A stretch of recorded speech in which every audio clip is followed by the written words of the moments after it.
Hi යාළුවනේ ඉතින් කොහොමද අද මම කරන්න හදන්නේ මේ වීඩියෝ එකෙන්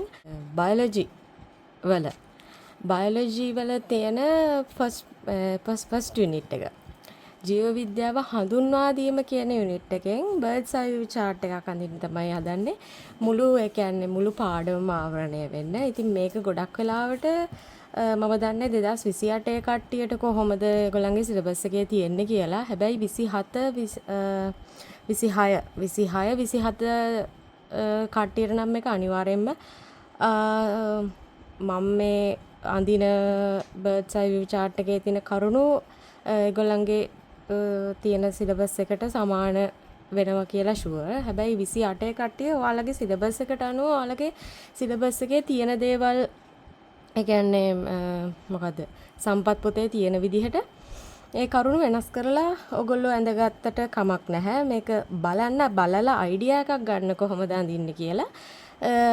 එතකොට ඒකත් එක්ක ඔයාලගේ සිලබස් එකේ වෙනස් වෙන කරුණුත් එක්ක ඕගොල්ලෝ ඒක වෙනස් කරලා ඇඳ ගන්න. ඉතින් බර්ඩ්ස් අයි view chart එකක් කියන්නේ මොකක්ද? ඉස්සෙල්ලා ඒක කියන්න එපේ. බර්ඩ්ස් අයි view chart එකක් කියලා කියන්නේ දැන් අපි සමහර වෙලාවට රචනා ප්‍රශ්න එහෙම ලියනවා. එතකොට බයොලොජි වල ගොඩක්ම රචනා ප්‍රශ්න වලදී තමයි බර්ඩ්ස් අයි view chart එකක් ඕන වෙන්නේ. ඒ කියන්නේ කරුණු ටික පෙළගස්ස ගන්න. නැත්තම් අපි ඔක්කොම කරුණු ටික ඔළුවේ තියාගෙන ලියන්න ගියාම අපිට කරුණු මග ඇරෙනවා වැඩි. සමහර ලාවට පොයින්ට්ස් මග ඇරෙනවා. ඉතින් ඒ හින්දා පොයින්ට්ස් මග ඇරෙන්නේ නැති වෙන්න තමයි ගොඩක් වෙලාවට මේ බර්ඩ්ස් අයි view charts අඳින්නේ. ඒ වගේම තමයි අපිට මේක මතක තියාගන්නත් කරුණු මතක තියාගන්නත් අපිට මේ බර්ඩ්ස් අයි view chart එක අඳින්න පුළුවන්. මොකද චූටි කරුණු ප්‍රමාණයක්නේ අපි ලියන්නේ බර්ඩ්ස් අයි view chart එකේදී. අනිත් ඒවා ඔක්කොම අපි මතක් කරනවා. බර්ඩ්ස් අයි view chart එක අපි ගොඩක් වෙලාවට මූලික කරුණු ටික විතරයි ලියන්නේ. එතනදී ඒ කියන්නේ වැදගත්ම වෙන කරුණු ටික විතරයි අපි ලියන්නේ. එතනින් ඊට පස්සේ ගොඩක් වෙලාවට අපි අනිත් දේවල් ඔය තියෙන මේ ඒක ඒ කරුණු යටතේ කියලා තියෙන අනිත් දේවල් අපි ගොඩක් වෙලාවට මතක් කරන එක තමයි කරන්නේ. ඉතින් එතනදී අපිට මතක් වෙන එකත් නිතරම සිද්ධ වෙනවා. එතකොට ඒක මේ අපිට පාඩම් කරන්නත් හොඳ ක්‍රමයක් විදිහට බර්ඩ්ස් අයි view chart එකක් අපිට පාවිච්චි කරන්න පුළුවන්. ඉතින් මමත් ගොඩක් වෙලාවට බර්ඩ්ස් අයි view chart වලින් පාඩම් කරන්නේ. ඉතින් නිතරම බර්ඩ්ස් අයි view chart එක ඇඳ හැබැයි සිහියෙන් අඳින්න ඕනේ. මේක අර මතකයේ විදිහට අර ඇඳලා මතක විදිහට නිකම් ඇඳගෙන ගියාට ඒක හරියන්නේ නැහැ. ඒ කරුණ මතක් කර කර තමයි මේක ඇන්දේ අපි ඇයි මේක ඇන්දේ ඇයි එතකොට මේකේ පදනම් වෙච්චි කාරණාව මොකද්ද හැමදේම මතක් කරන ගමන් තමයි අපි බර්ඩ්ස් අයි view chart එක ඒ කරුණෙන් කරුණට ඇඳගෙන යන්න ඕනේ. එතකොට දැන් මෙතනදී මම කරන්නේ ෆස්ට් යුනිට් එක. බයොලොජි වල ජීව විද්‍යාව හඳුන්වා දීම කියන යුනිට් එකේ ඒක ඉතින් චුට්ටයිනේ තියෙන්නේ.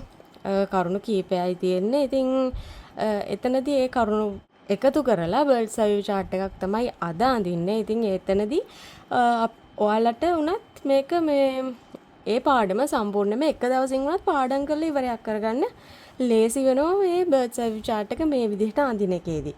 එතනදී මම බර්ඩ්ස් අයි view chart එකට අර්ථ දැක්වීම් දාන්න යන්නේ නැහැ. අර්ථ දැක්වීම් පොතේ වෙනමම ලියනවා. එතකොට බර්ඩ්ස් අයි view chart එකට අනිත් වැදගත් කරුණු ටික තමයි බර්ඩ්ස් අයි view chart එකට දාලා මම අඳින්නේ. ඉතින් එහෙමනම් අපි බර්ඩ්ස් අයි view chart එක එහෙමනම් අඳිමු. දැන් ඇත්තටම මම මේ ලොකු කොලයක් අරන් තියෙන්නේ මේ CR කොලයකටත් වැඩිය මේ ඒ කියන්නේ CR නෙමෙයි මොකද A4 කොලයකටත් වැඩිය ලොකු කොලයක් මම අරන් තියෙන්නේ පොඩ්ඩක් කරුණු වැඩි හින්දා මේකේ පල්ලෙහාට ඇඳන් යනකොට නැත්තම් A4 කොලේ මදි වෙනවා. ඉතින් ඒ හින්දා මේ මම පොඩ්ඩක් ලොකු කොලයක් අරගෙන තියෙන්නේ. ඔයාලත් ලොකු කොලයක් අරගෙන පුළුවන් නම් කැලෙන්ඩර් කොලයක් වගේ අරගෙන මේක අඳින්න පුළුවන් නම් ඒක ඔයාලට පේන්න වගේ ගහලා තියන්නත් ඔයාලට පුළුවන්.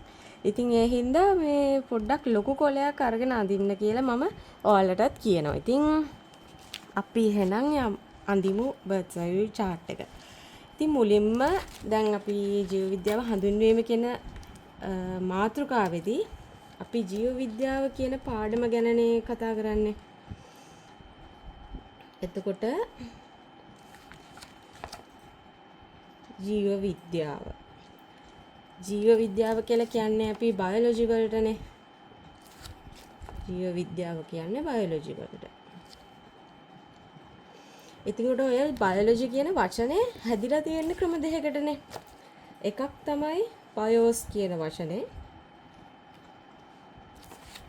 අනිත් එක තමයි ලෝගෝස් කියන වචනේ. එතකොට බයෝස් කියලා කියන්නේ ජීවයට.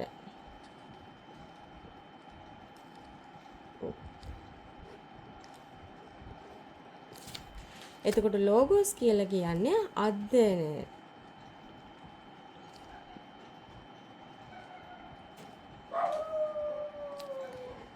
එතකොට බයොලොජි කියලා කියන වචනේ තේරුම තමයි ජීවය පිළිබඳ අධ්‍යයනය කරන විෂය කියන එක තමයි බයොලොජි කියන එකේ තේරුම වෙන්නේ එතනදී.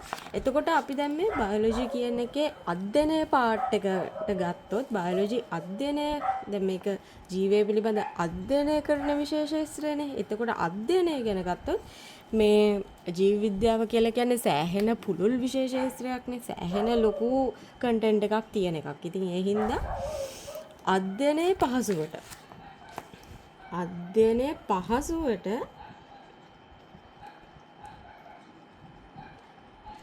ඒගොල්ලෝ ප්‍රධාන ශාඛා 3කට මේක කඩලා තියෙනවා. ජීව විද්‍යාව කියන පුළුල් මාතෘකාව ප්‍රධාන ශාඛා 3කට කඩලා තියෙනවා. එකක් තමයි සත්ත්ව විද්‍යාව.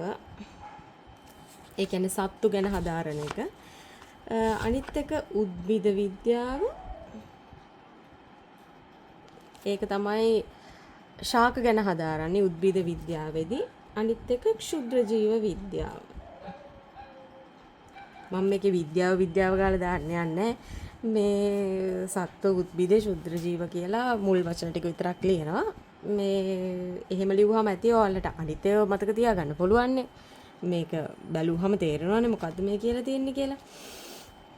එතකොට මේ ප්‍රධාන ශාඛා 3 තමයි සත්ත්ව විද්‍යාව, උද්භිද විද්‍යාව, ක්ෂුද්‍ර ජීව විද්‍යාව කියලා හඳුන්වලා තියෙන්නේ ප්‍රධානයෙන්ම කඩලා තියෙන. එතකොට මේ ශාඛා කියන්නේ මේ ශාස්ත්‍ර වල අධ්‍යයනය කරන විෂය තවත් පොඩි විශේෂ ශාස්ත්‍රයන් ගොඩක් තියෙනවා ජීව විද්‍යාව. ඉතින් ඒ වගේ ශාස්ත්‍රයන් කීපයකුත් මේකේ දීලා තියෙනවා. ඒ හින්දා අපි ඒවත් දාගමු මේ chart එකට. මොකද සමහර වෙලාවල් වලට ස්ට්‍රක්චර්ඩ් වලට එතකොට MCQs වලට එහෙම අහන්න බැරි නෑ.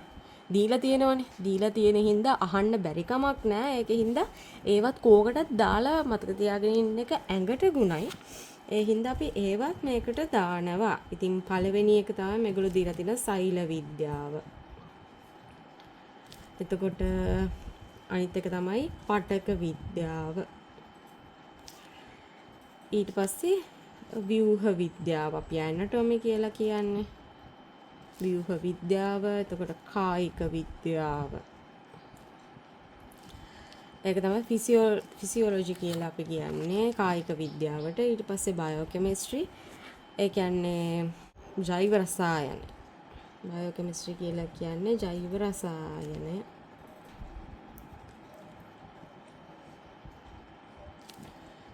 ඊට පස්සේ ප්‍රවේණිය. අන්තිමට මෙයාලා දීලා තියෙනවා පාරිසරික විද්‍යාව කියලා. මම මේකේ විද්‍යාව දාන්න යන්නේ නැහැ. මම මුල් වචන ටික විතරක් ලියාගෙන යනවා මේ විදිහට. ඉතින් ඒ විදිහට ඔයාලත් එහෙම කරන්න. එතකොට ලේසි. ඔයාලට කියන්නේ මතක තිබ්බහම හරිනේ මේක මොකද්ද කියලා. එතකොට ඒ විදිහට තමයි අධ්‍යයනය පාර්ට් එක යන්නේ. අධ්‍යයනය කරන විෂය කියන්නේ කඩලා තියෙන ප්‍රධාන ශාඛා කැඩිලා තියෙන්නේ කොහොමද? එතකොට ඒවා යටතේ අධ්‍යයනය කරන්න තියෙන විශේෂ ශාස්ත්‍රයන් මොනවද? ඒවා ටික ඔන්න හරි. දැන් එතකොට ඔය ඔක්කොම කරලා අධ්‍යයනය කරන්නේ ඇයි මේක කියලා කියන්න බෑ. දැන් බයොලොජි අධ්‍යයනය කරන්නේ මොකටද? ඒකේ වැදගත්කම මොකද්ද? කිසිම තේරුමක් නැත්නම් අධ්‍යයනය කළා වැඩක් නැහැනේ. ඉතින් ඒ හින්දා අධ්‍යයනය කරන්නේ ඇයි ඒකේ වැදගත්කම මොකද්ද කියන එකත් මේගොල්ලෝ දීලා තියෙනවා. අපි ඒකත් මේකේ පැත්තකින් දාගමු. වැදගත්කම. එතකොට පළවෙනි වැදගත්කම් විදිහට මේගොල්ලෝ දීලා තියෙනවා ජීවීන්ගේ විවිධත්වය පිළිබඳ අවබෝධයක් ලබා ගැනීම කියලා. ඉතින් මම ජීවීන්ගේ විවිධත්වය කියලා විතරක් මෙතන ලියනවා.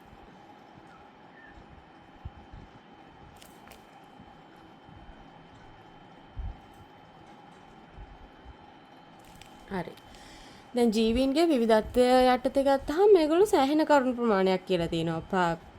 ප්‍රථම ජීවියා කියන්නේ පෘථිවියේ සම්භාව්‍ය වෙච්ච පළවෙනි ජීවියා ගැන මේගොල්ලෝ කියලා තියෙනවා. ඉතින් ඒ හින්දා ඒක හැබැයි යුනිට් 3 එකෙත් කියනවා. හැබැයි කෝකටත් කියලා අපි මෙතනක් දාගත්තා කියලා වැඩි වෙන්නේ නැහැනේ. ඉතින් ඒ හින්දා ප්‍රථම ජීවියා ගැනත් අපි මෙතන විස්තර දාගමු.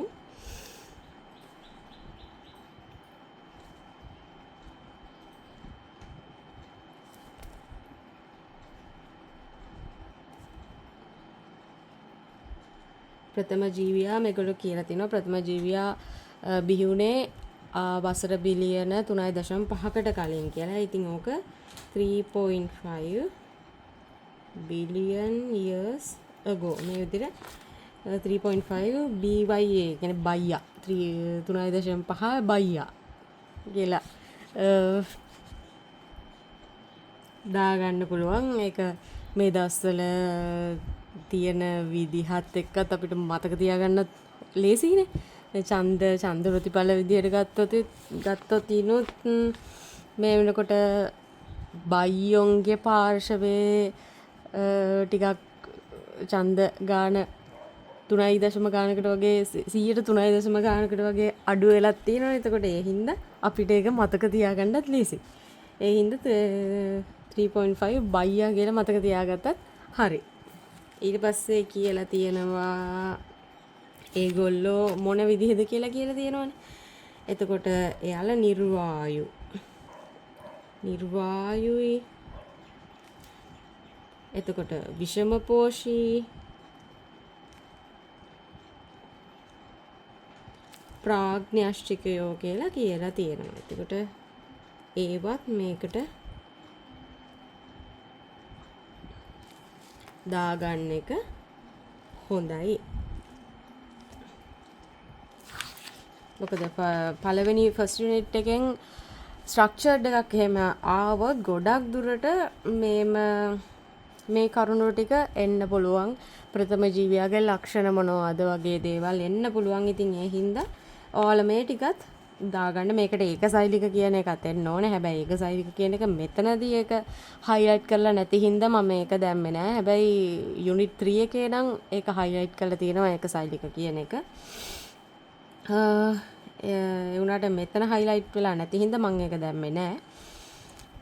ඉතින් ඒ විදිහට තව ඉතින් ඒගොල්ලෝ කියලා තියෙනවා ඒගොල්ලන්ගේ විද්‍යාඥයන්ගේ අධ්‍යයන වලට අනුව තව මිලියන ජීවි විශේෂ මිලියන 10ක් මිලියන 100කටත් වඩා වැඩි ප්‍රමාණයක් ඉන්න පුළුවන් කියලා ඒගොල්ලෝ අනුමාන කරනවා කියලා තියෙනවා. ඉතින් ඒවා ඔයාලගේ කැමැත්ත අනුව මේකට දානවා නම් දාන්න. මොකද සමහර විට ස්ට්‍රක්චර්ඩ් වලට එහෙම අහන්න බැරි කමක් නැහැ. සමහර වෙලාවට අහලා තියෙන වෙලාවල් තියෙනවා. ඉතින් ඒ හින්දා මට මතක විදිහට 2021 පේපර් එකේ වගේ අහලා තිබ්බා වගේ මට මතකයි. ඉතින් ඒ හින්දා ඔයාලා මේකට ඒක ඇඩ් කරගන්නවා නම් ඒක ඔයාලගේ කැමැත්ත මත ඇඩ් කරගන්න. මම නම් ඒක ඇඩ් කරගන්න යන්නේ නැහැ. මට ඒක මතක හින්දා ඔයාලට කැමති නම් ඔයාලා ඒක කොහෙන් හරි මෙතන ඇඩ් කරගන්න. ඊට පස්සේ ඒගොල්ලෝ කියලා තියෙන තවත් දෙයක් තමයි ඒ කියන්නේ ඒගොල්ලෝ කෙලින්ම කියලා තියෙනවා ජෛව විවිධත්වය කියන්නේ පෘථිවිය මත ජෛව විවිධත්වයේ කොටස් කියලා ඒගොල්ලෝ විශේෂයෙන්ම කීප දෙනෙක්ව ඒගොල්ලෝ දීලා තියෙනවා. ඉතින් ඒ හින්දා ඒක දාගන්න එක වැදගත් කියලා මං හිතනවා මේකට අරකට වැඩිය. මොකද ඒව සමහර වෙලාවට අහන්න ඉඩකඩ වැඩි. ඒ වගේ දේවල් ඔය අස්සෙන් අහන ප්‍රශ්නවලදී ඒව සමහර වෙලාවට අහන්න පුළුවන්.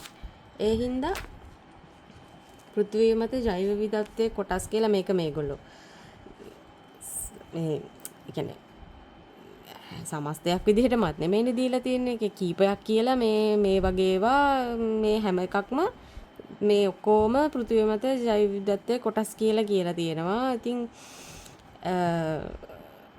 එතනදී ජීවීන්ගේ පැත්තෙන් ගත්තොත් නම් ජීවීන් වර්ග 3ම ගැන කියවලා තියෙනවා. හැබැයි පරිසර පද්ධති ගැන ගත්තොත් නම් ඔක්කොම පරිසර පද්ධති කියවිලා නැහැ. හැබැයි විශේෂයෙන් මේගොල්ලෝ කියලා තියෙන පරිසර පද්ධතියක් තියෙනවා කොරල් පර කියලා. ඉතින් කොරල් පර කියන එක ඒගොල්ලෝ පරිසර පද්ධතියකටම දාලා තියෙන හින්දා අපිට ඒක පොඩ්ඩක් හයිලයිට් කරගන්න එක හොඳයි කියලා හිතනවා. නැත්තම් සමහර වෙලාවට MCQ වලදීම අහන්න පුළුවන්කම තියෙනවා.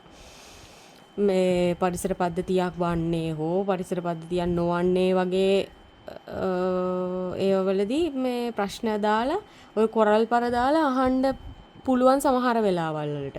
ඒ හින්දා ඒක පොඩ්ඩක් හයිලයිට් කරලා තියාගන්න එක හොඳයි. ඉතින් පරිසර පද්ධතිය වල සමස්ත පරිසර පද්ධතිය ඔක්කොම දාලා නැහැ වුණාට 3ක් විතර මේගොල්ලෝ හයිලයිට් කරලා දාලා තියෙනවා. ඉතින් ඒ හින්දා ඒ 3 හයිලයිට් කරගෙන මෙතන ලියාගන්න එක වටිනවා කියලා මම හිතනවා. ඒ හින්දා ඒ ටික ලියා ගන්න එක හොඳයි. මම මේකට ඒ හින්දා ඒ ටික ඇඩ් කරනවා.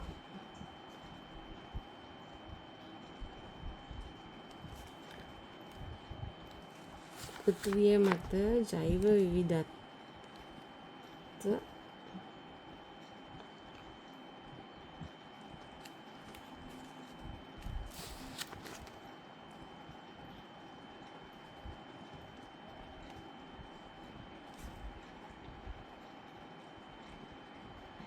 පෘථිවිය මත ජෛව විවිධත්වයේ කොටස් කියලා මම මෙතන ඒක විශේෂයෙන්ම ඇඩ් කරගන්නවා. ඒගොල්ලෝ දෙකකට දීලා තියෙන්නේ. එකක් ජීවීන් කාණ්ඩ ටික දීලා තියෙනවා. සතුන්, ශාක,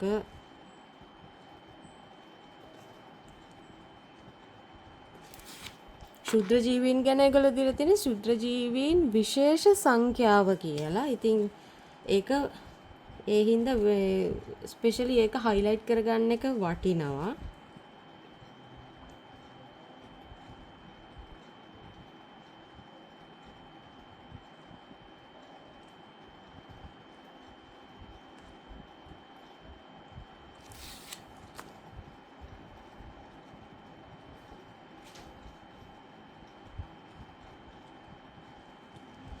ඒ වගේ මේගොල්ලෝ කියලා තියෙනවා ඒ ජීවීන් තුල තියෙන ජානවල විවිධත්වයක් ගැනත් ඒගොල්ලෝ කියලා තියෙනවා. ඉතින් ඒ හින්දා ඒකත් මේක මෙතනට අනිවාර්යයෙන්ම ඇඩ් කරගන්න.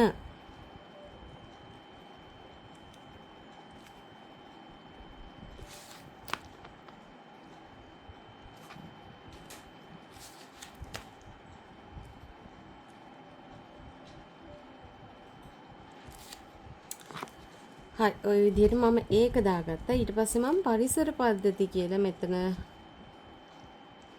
ලියනවා. ඒ යටතේ අර දීලා තියෙන පරිසර පද්ධති තුන මම දාගන්නවා. ඒගොල්ලෝ දීලා තියෙනවා කාන්තාර දීලා තියෙනවා. එතකොට වැසි වනාන්තර දීලා තියෙනවා.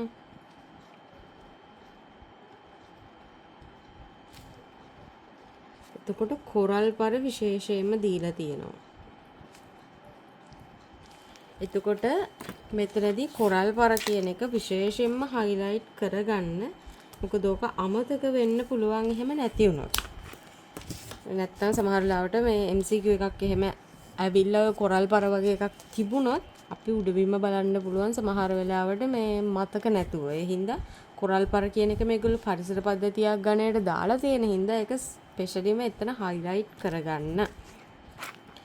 හරි ඊට පස්සේ තව එක තැනක දීලා තිබ්බා මොනවාද ජෛව ලෝකයේ ස්වභාවය සහ සංවිධාන රටා කියලා මාතෘකාවක් යටතේ ඒගොල්ලෝ කියලා තිබ්බා තරම හැඩය ආකාරය සහ වාසස්ථාන කියලා 4කට බෙදලා ඒ නිර්ණායක යටතේ ජීවීන්ගේ විවිධත්වයක් තියෙනවා කියලා. ඉතින් ඒක මම ඒ හින්දා එතනත් ජීවීන්ගේ විවිධත්වයක් ගැනම කතා කරලා තියෙන හින්දා මම ඒකත් මෙතෙන්ටම ඇඩ් කරනවා ආයේ වෙන කොහාටවත් ඇඩ් කරන්න යන්නේ නැතුව. මොකද එතනත් ජීවීන්ගේ විවිධත්වයක් ගැන නම් කතා කරලා තියෙන්නේ. අපිට මේ ජීවීන්ගේ විවිධත්වය කියන මාතෘකාව යටතේ මේක දාගන්න පුළුවන්.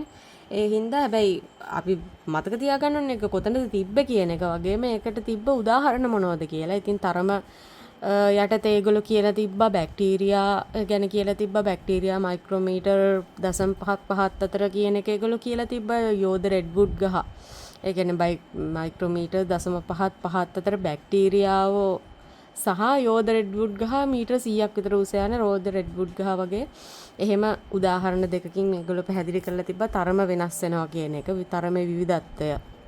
ඒගොල්ලෝ එතනදී පෙන්නලා තිබ්බා. එතකොට ආකාරය ගැන ඒගොල්ලෝ කියලා තිබ්බා සමහර ජීවීන් ඒකසෛලිකයි. එතකොට බහුසෛලික ජීවීන්ට ඒගොල්ලෝ කියලා තිබ්බා ශාක සහ බහුසෛලික ඕනෑම සත්වයක් ගැන ඒගොල්ලෝ කතා කරලා තිබ්බා. ඉතින් එතකොට එතනින් තරමෙන් ආකාරයේ විවිධත්වය ඒගොල්ලෝ කතා කරලා තිබ්බා. එතකොට හැඩය ගැන විවිධත්වය කතා කරලා තිබ්බා. ගැඩවිලා සිලින්ඩර් ආකාරයි. එතකොට මත්ස්‍යයන් සහ පක්ෂීන් තර්කරූපී දේහ දරනවා කියන එක ඒගොල්ලෝ කතා කරලා තිබ්බා. එතනදී හැඩය පිළිබඳ විවිධත්වය ගැන. එතකොට වාසස්ථාන ගැන විවිධත්වයේදී ඒගොල්ලෝ කතා කරලා තිබ්බා. භෞමික වාසස්ථාන මීයා වගේ සත්තු. එතකොට වායව වාසස්ථාන කුරුල්ලෝ වගේ සත්තු. එතකොට රුක්වාසීන් ලෝරිස් ඒ කියන්නේ උණහපුලුව වගේ කට්ටිය. එතකොට ජලජ වාසීන් මත්ස්‍යයින් වගේ කට්ටිය. ඉතින් ඒ වගේ ඒ ටික ඔයාලට මතක තියෙන්න ඕනේ. අර නිර්ණායක ටික විතරක් මම මෙතනින් දා ගන්නවා. ඊටු ටික උදාහරණ ටික ඒව ටික ඔයාලට මතක තියෙන්න ඕනේ. හැම එකම මේකේ දා ගන්න එපා. එහෙම වුණොත් මේක කැලෙන්ඩර් කොලේටත් වඩා ලොකුයි මේක ලියන එක. ඒ හින්දා ඔයාලගේ මතකේ තියෙන්න ඕනේ අර ටික. ඉතින් මම අර නිර්ණායක ටික විතරක් මෙතනින් දා ගන්නවා.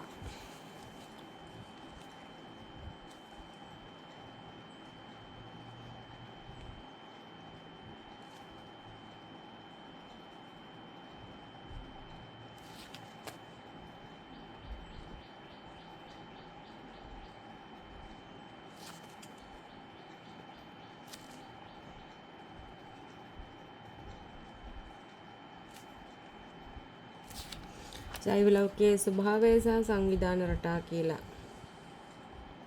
දාලා මම ඒ යටතේ දා ගන්නවා නිර්ණායක ටික. ඕනනම් ඔයාලට මේකේ ඉස්සරහා ඉතින් ලියන්නත් පුළුවන්. හැබැයි මම නම් කියන්නේ ලියන්න එපා. ඔයගොල්ලෝ ඒ ටික මතක තියාගන්න. නැත්තම් මතක තියාගන්න වලට කිසි දෙයක් නැති වෙනවනේ.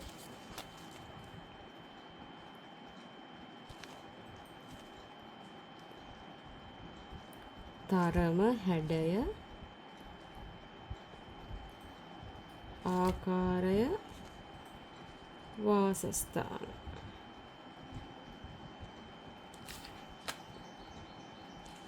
මෙන්න මේ නිර්ණායක මත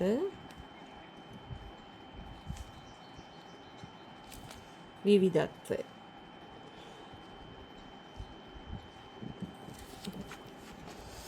හරි. ඔය ටික මම ජීවීන්ගේ විවිධත්වය යටතේදී දාගත්තා. එතකොට දෙවෙනි වැදගත්කම විදිහට මම මෙතෙන්ට ගන්නවා ස්වභාවික සම්පත් සහ පරිසරය දියසර භාවිතය සහ කළමනාකරණය. ඉතින් මම මෙතන ලියනවා ස්වභාවික සම්පත් සහ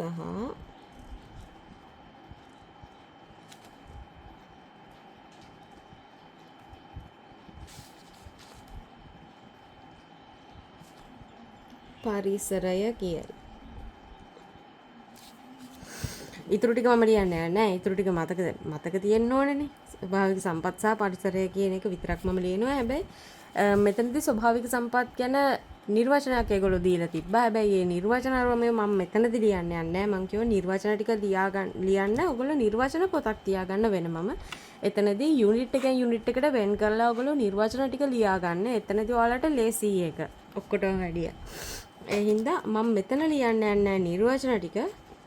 හැබැයි ඒගොල්ලෝ ස්පෙෂල් කරලා කාරණාවක් කියලා තියෙනවා. ස්වභාවික සම්පත් අධි පරිභෝජනයේ හින්දා ඇති වෙන්න පුළුවන් පරිසරික ගැටලු ගැන ඒගොල්ලෝ කතා කරලා තියෙනවා. පරිසරික ගැටලු 3ක් ඒගොල්ලෝ පොතේ දීලා තියෙන හින්දා සම්පත් පොතේ මම ඒ ටික මෙතෙන්ද දානවා.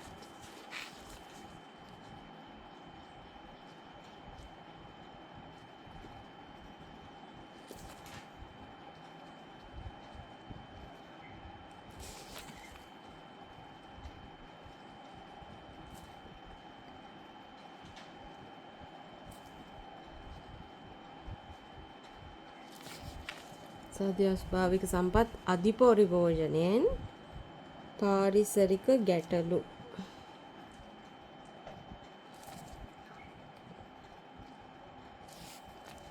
ඒගොල්ලෝ තුනක් ගැන කතා කරලා තියෙනවා. පරිසර දූෂණය,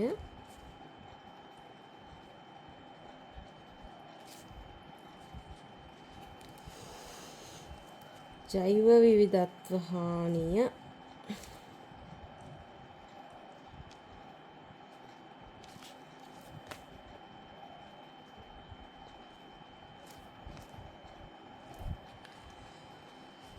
ඒ වගේම කාන්තාරකරණය.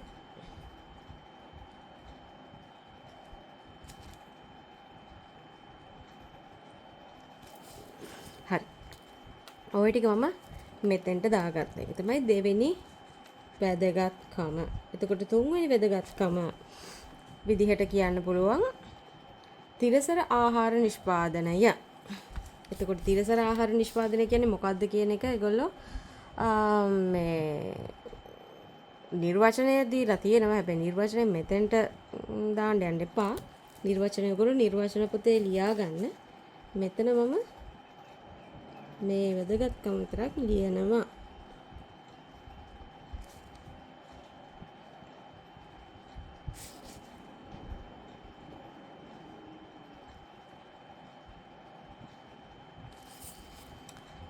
හරි. තිරසර ආහාර නිෂ්පාදනය. එතකොට තිරසර ආහාර නිෂ්පාදනයේදී ඒගොල්ලෝ කරුණු තුනක් හැබැයි දීලා තියෙනවා. මේ ජීව විද්‍යාත්මක දැනුම මත පදනම් වෙලා තිරසර ආහාර නිෂ්පාදනය කරන ක්‍රම තුනක් කියන්නේ භාවිතා කරන්න පුළුවන්. කියන්නේ ජීව විද්‍යාත්මක දැනුම භාවිතා කරන්න පුළුවන් ක්‍රම ගැන ඒගොල්ලෝ දීලා තියෙනවා. ඒක මම ඒ තුන මම මෙතෙන්ට ඇඩ් කරනවා.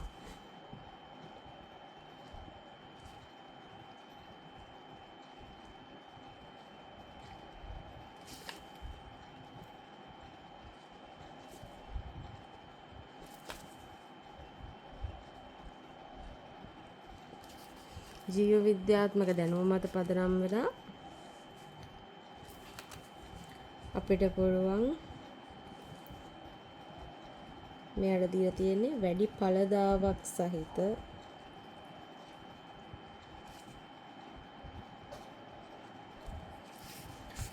ශාක සහ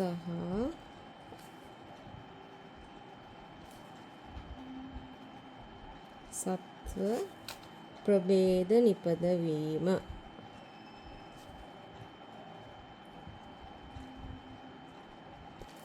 මේකේ ප්‍රභේද කියන වචනේ අනිවාර්යෙන්ම ලියන්න. ශාක සහ සතුන් නිපදවීම ඒක හරියන්නේ නැහැ. එතකොට එතනදී ලකුණු හම්බ වෙන්නේ නැහැ. ස්ට්‍රක්චර්ඩ් එකකට මේක ලිව්වත් ප්‍රභේද කියන වචනේ අනිවාර්යෙන්ම තියෙන්න ඕනේ. ඒ හින්දා ඒක හයිලයිට් කරගත්තත් කමක් නැහැ. ඔයගොල්ලෝ වලට අමතක වෙනවා නම් ඒක මේ ඒ හින්දා මේ අනිවාර්යෙන්ම ප්‍රභේද කියන වචනේ අනිවාර්යෙන්ම ඕගොල්ලෝ මේකට ඇඩ් කරගන්න. මොකද ප්‍රභේද කියන වචනේ අනිවාර්යෙන්ම ඕනේ. නිකන් ශාක සහ සතුන් කිව්වට මොනවද කියලා කවුද දන්නේ? ඉතින් ප්‍රභේද කියලා තියෙන්න බෑ. ශාක සහ සත්ත්ව එක එක ප්‍රභේදන නිපදවන්නේ. ඒ හින්දා ප්‍රභේද කියන වචනේ අනිවාර්යෙන්ම ඕනේ. ඊට පස්සේ කියලා තිබ්බා රෝග වලට ප්‍රතිරෝධී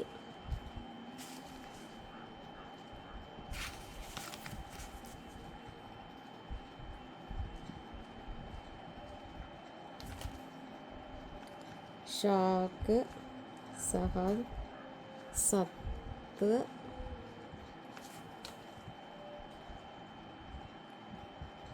ප්‍රභේද නිපදවීම.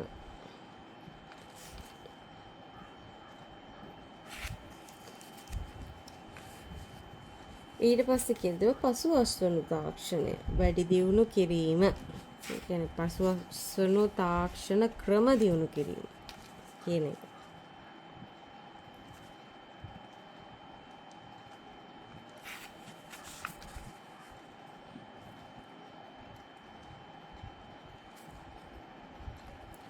මම මෙතන පසුවස්වනු තාක්ෂණ ක්‍රම කියන එක විතරක් ලියනවා. මේකේ මුළු එකම මම ලියන්න යන්නේ නැහැ. මෙතනදී මේ දෙක මුළු එකම ලිව්වේ මේ ප්‍රභේද කියන වචනේ වැදගත් නිසා. එතකොට හතරවෙනි වැදගත්කම විදිහට මම ලියනවා ශාක ජීවිතය පිළිබඳ අධ්‍යයනය.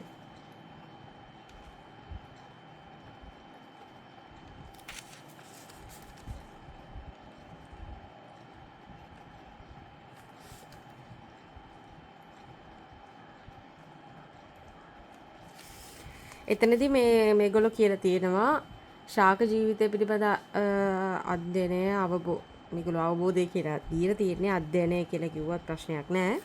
අධ්‍යයනය අවබෝධය ඕන එකක්.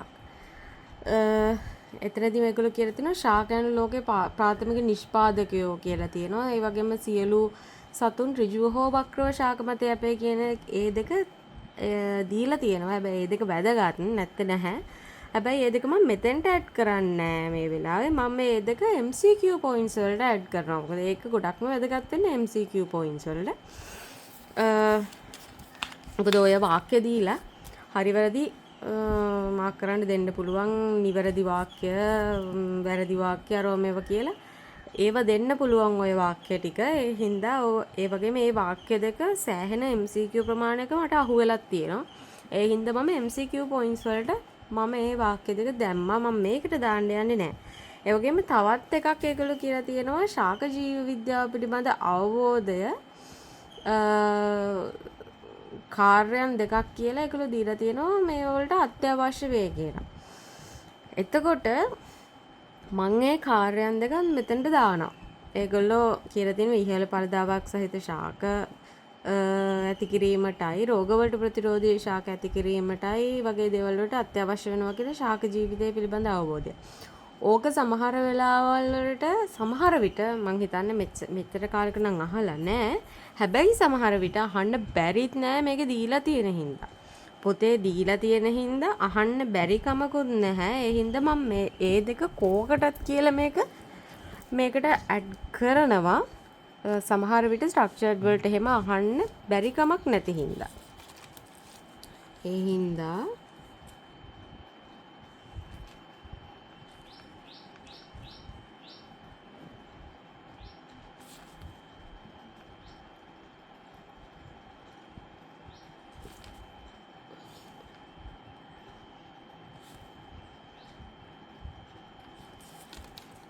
ඉහළ පළදාවක් සහිත ශාක ඇති කිරීම කියලා ලියන්න ඕනේ නැහැනේ. ඒක මතක තියාගන්න පුළුවන් ඒ කැලල. එතකොට රෝගවලට ප්‍රතිරෝධී ශාක ඇති කිරීම.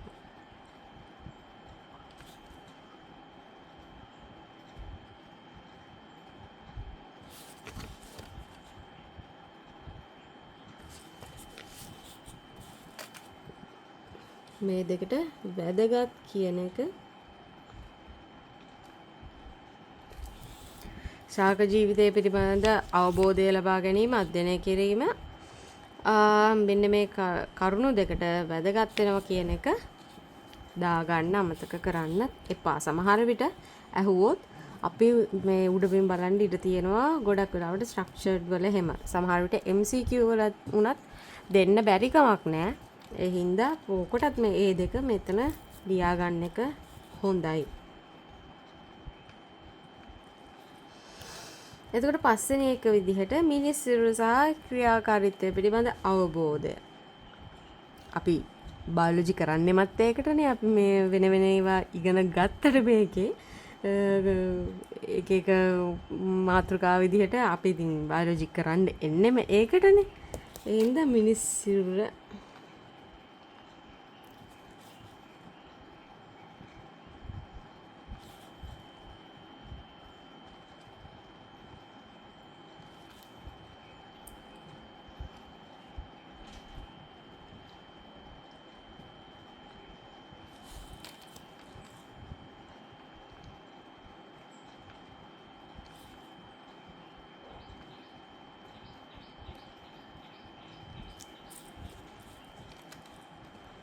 හරි. මේකටත් අධ්‍යයනය කියනකොට මේගොල්ලෝ අවබෝධය කියලා තියෙන හින්දා අවබෝධය කියලා දාගන්න එක එංගට ගුණයි කියලාත් හිතෙනවා. ඒ හින්දා අපි කෝකටත් අවබෝධය කියලා මෙතෙන්ටත් දාගමු ශාක ජීවිතයටත්. 6 වෙනි එක විදිහට මේගොල්ලෝ දීලා තියෙන්නේ රෝග සහ ඒවට හේතු. රෝග සහ ඒවට හේතු පිළිබඳ අවබෝධය ගන්න කියලා ඒගොල්ලෝ කියලා තියෙනවා. ඉතින් ඒකත් අපි මේකට දාගමු.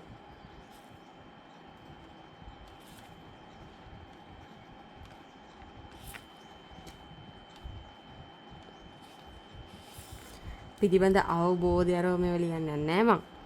මේ රෝග සහ ඒවට හේතු කියලා මම දැම්මා. හැබැයි මේගොල්ලෝ මෙතනදී රෝග කීපයක් කියලා තියෙනවා. බෝවන රෝග, බෝ නොවන රෝග කියලා දෙකක් යටතේ මේගොල්ලෝ ලෙඩ කීපයක් ගැන කියලා තියෙනවා. ඒ වගේම සමහර ලෙඩවලට හේතු අඳුනාගෙන නැහැ කියන එකත් මේගොල්ලෝ කියලා තියෙන හින්දා ඒවා ටිකත් පොඩ්ඩක් හයිලයිට් කරලා මේකේ දාගන්න එක හොඳයි කියලා හිතෙනවා. මොකද සමහර ලාවට MCQ වලදී එන්න පුළුවන්කම තියෙනවා ඔය පිළිකා කියන්නේ සමහර ලාවට අහන්න පුළුවන් හේතු සම්පූර්ණයෙන් හේතු හඳුනාගෙන නැති ලෙඩ මෙතනින් මොනවද, හඳුනාගෙන තියෙන ලෙඩ හරි හඳුනාගෙන නැති ලෙඩ හරි මොනවද කියලා අහන්න පුළුවන්කමක් තියෙනවා. ඉතින් ඒ හින්දා කෝකටත් කියලා ඒ කරුණ හයිලයිට් කරගන්න එක හොඳයි කියලා මට හිතෙනවා.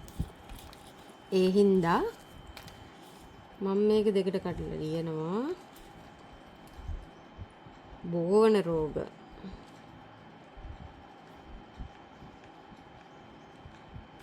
බෝවන රෝග වලට විදිහට මේගොල්ලෝ දීලා තියෙනවා. ඒඩ්ස් දීලා තියෙනවා, ඩෙන්ගු දීලා තියෙනවා.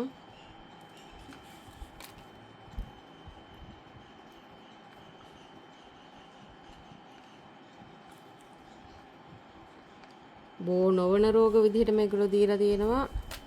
පිළිකා,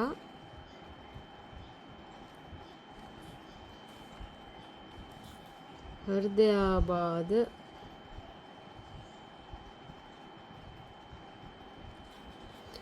එතකොට නිදන්ගත වකුගඩු රෝගය කියලා මේගොල්ලෝ මෙතන තියලා තිබ්බට නිදන්ගත වකුගඩු රෝගය ගැන විශේෂයෙන්ම කියනකොට මේගොල්ලෝ ශ්‍රී ලංකාවේ නිදන්ගත වකුගඩු රෝගය ගැන කියලා තියෙන්නේ CKDU ගැන. ඉතින් ඒ හින්දා මම මෙතන CKDU කියලාම දානවා.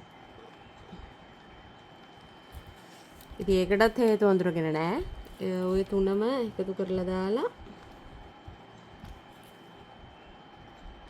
හේතු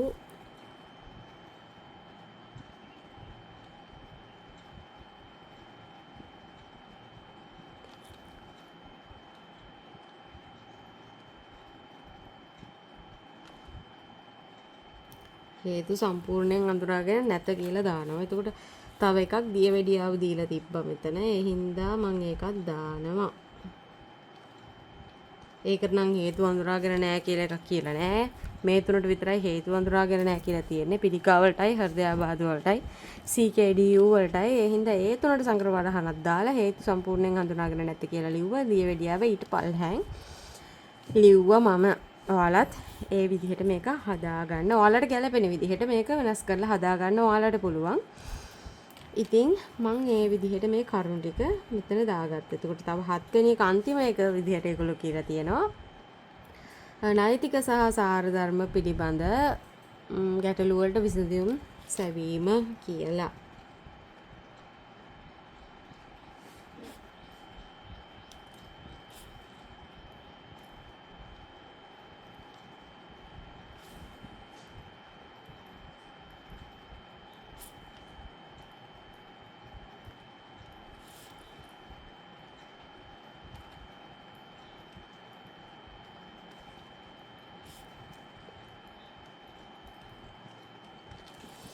හරි.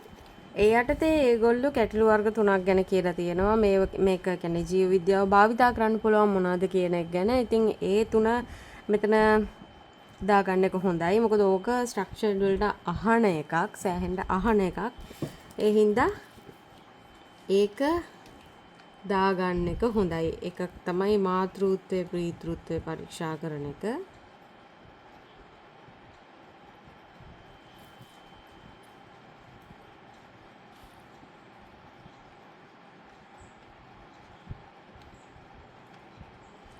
මාතෘත්වය හෝ පීතෘත්වය කියන එක මම මෙතන ලිව්වා. මම අනිත් ඒවා ලියන්න යන්නේ නැහැ.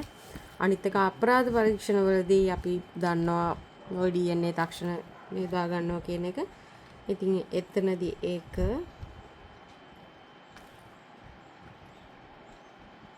අපරාධ පරීක්ෂණ, තව ආගමන විගමන ගැටලු විසඳීම කියලා මේගොල්ලෝ දීලා තියෙනවා.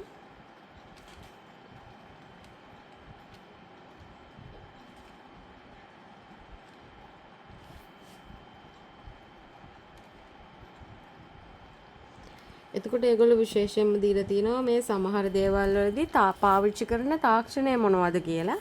ඒකත් මම මෙතනින් දානවා DNA ඇඟිලි සලකුණු තාක්ෂණය කියලා.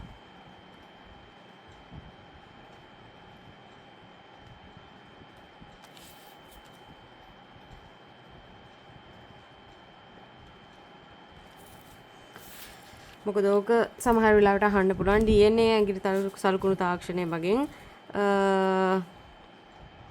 මොනවද හොයාගන්න දේවල් හරි මොනවද නෛතික සහ සාරධර්මයේ පිළිබඳ ගැටලු වලට විසඳුම් දෙන ඒ විදිහවල් හරි මොකක් හරි අහන්න පුළුවන්. ඒ හින්දා එහෙම නැත්තම් මේ නෛතික සහ සාරධර්ම පිළිබඳ ගැටලු වලට විසඳුම් හොයාගන්න භාවිතා කරන තාක්ෂණය මොකක්ද කියලා එහෙම හරි අහන්න පුළුවන්. ඉතින් එතන ඒ හින්දා DNA ඇඟිලි සලකුණු තාක්ෂණය කියන එක මෙතන දාගන්න එක වැදගත්. ඉතින් ඒ හින්දා ඒක දාගන්න. හරි. එතකොට අධ්‍යයනයේ කොටස අපි ඉවර කරා. එතකොට දැන් ජීවයේ කොටසට තමයි අපිට යන්න තියෙන්නේ. දැන් ජීවය ගැන කතා කරන්න ගියාම අපිට වැඩි දෙයක් කතා කරන්න නෑ. එතනදී කතා කරන්න තියෙන්නේ ජීවීන්ගේ ලාක්ෂණික ලක්ෂණ ගැන. එතකොට ජීවය ගැන කතා කරනකොට අපි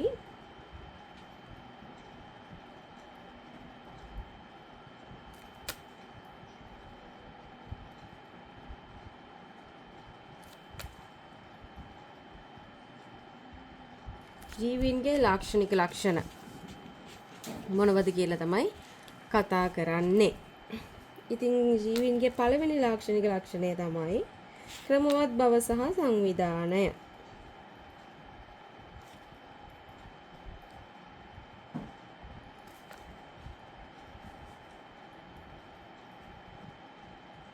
ඉතින් ඒකේ අර්ථ දැක්වීම ඔයගොල්ලෝ අර්ථ දැක්වීම පොතේ ලියා ගන්න. ඒක මෙතන ලියන්න යන්න එපා. හැබැයි මේකේ ක්‍රමවත් බව සහ සංවිධානය යටතේ ඔයගොල්ලෝ ලියා ගන්න ඕනේ පොඩි දෙයක් තියෙනවා. මේ ක්‍රමවත් බව සහ සංවිධානය යටතේ තමයි ජෛව සංවිධානයේ දූරාවලි මට්ටම කියන එක එන්නේ. ඒ හින්දා ඒක මෙතෙන්ට ලියා ගන්න.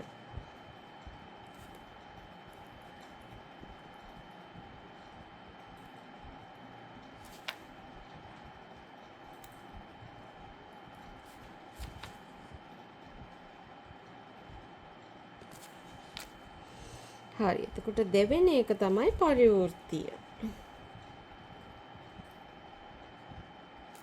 පරිවෘත්තිය කොටස් දෙකකට බෙදනවා අපි දන්නවා සංවෘත්තිය අපවෘත්තිය කියලා. ඒකත් මෙතන දාගන්න.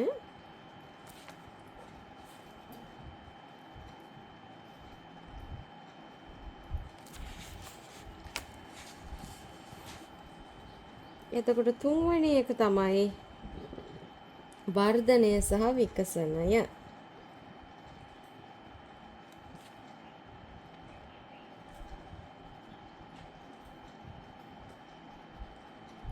එතකොට මෙතන වර්ධනය කියන එකට වෙනමම අර්ථ දැක්වීමක් තියෙනවා, විකසනයට වෙනමම අර්ථ දැක්වීමක් තියෙනවා. එතකොට ඒ දෙක ඔයගොල්ලෝ වෙනමම ලියා ගන්න ඔයගලන්ගේ නිර්වචන පොතේ අර්ථ දැක්වීම පොතේ. හැබැයි ඔයගොල්ලෝ මෙතන ලිව්වට කමක් නැහැ. වර්ධනය සහ විකසනය කියන දෙකට ඊතල දෙකක් ගහලා ජීවීන්ගේ ජීවිත කාලය තුළ සිද්ධ වෙන අනුගාමී ක්‍රියාවලි දෙක. මේ ක්‍රියාවලි දෙක ජීවීන්ගේ ජීවිත කාලය තුළ සිද්ධ වෙන අනුගාමී ක්‍රියාවලි දෙකක් කියන එක මෙතන ලිව්වට කමක් නැහැ. ඒක ලියා ගන්න. ඒක වැදගත් කතාවක්.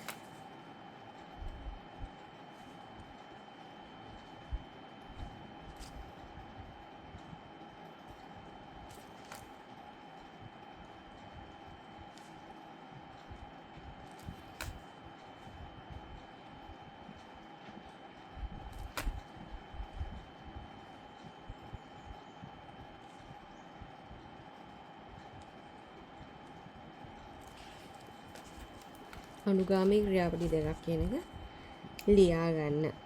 ඊපස්සේ හතරවෙනි එක තමයි උද්දීප්තතාවය සහ සමායෝජනය.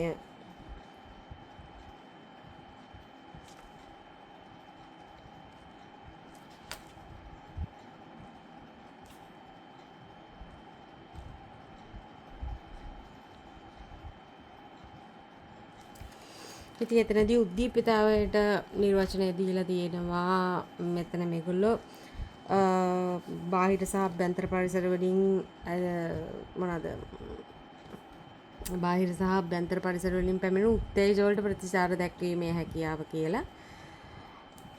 ඉතින් ඒක ඔයාලා මෙතන ලියන්න ඕනේ නැහැ. ඒක ඔයගොල්ලෝ ලියාගන්න අර්ථ දැක්වීම පොතේ. එතකොට සමායෝජනයට මේගොල්ලෝ හරියටම නිර්වචනයක් දීලා නැහැ. ඇත්තටම සමායෝජනයේ නිර්වචනය හරියටම අර්ථ දැක්වීම කිව්වොත් සමායෝජනය කියන්නේ ඒ අදාළ උත්තේජයට අදාළ ප්‍රතිචාර දැක්වීම.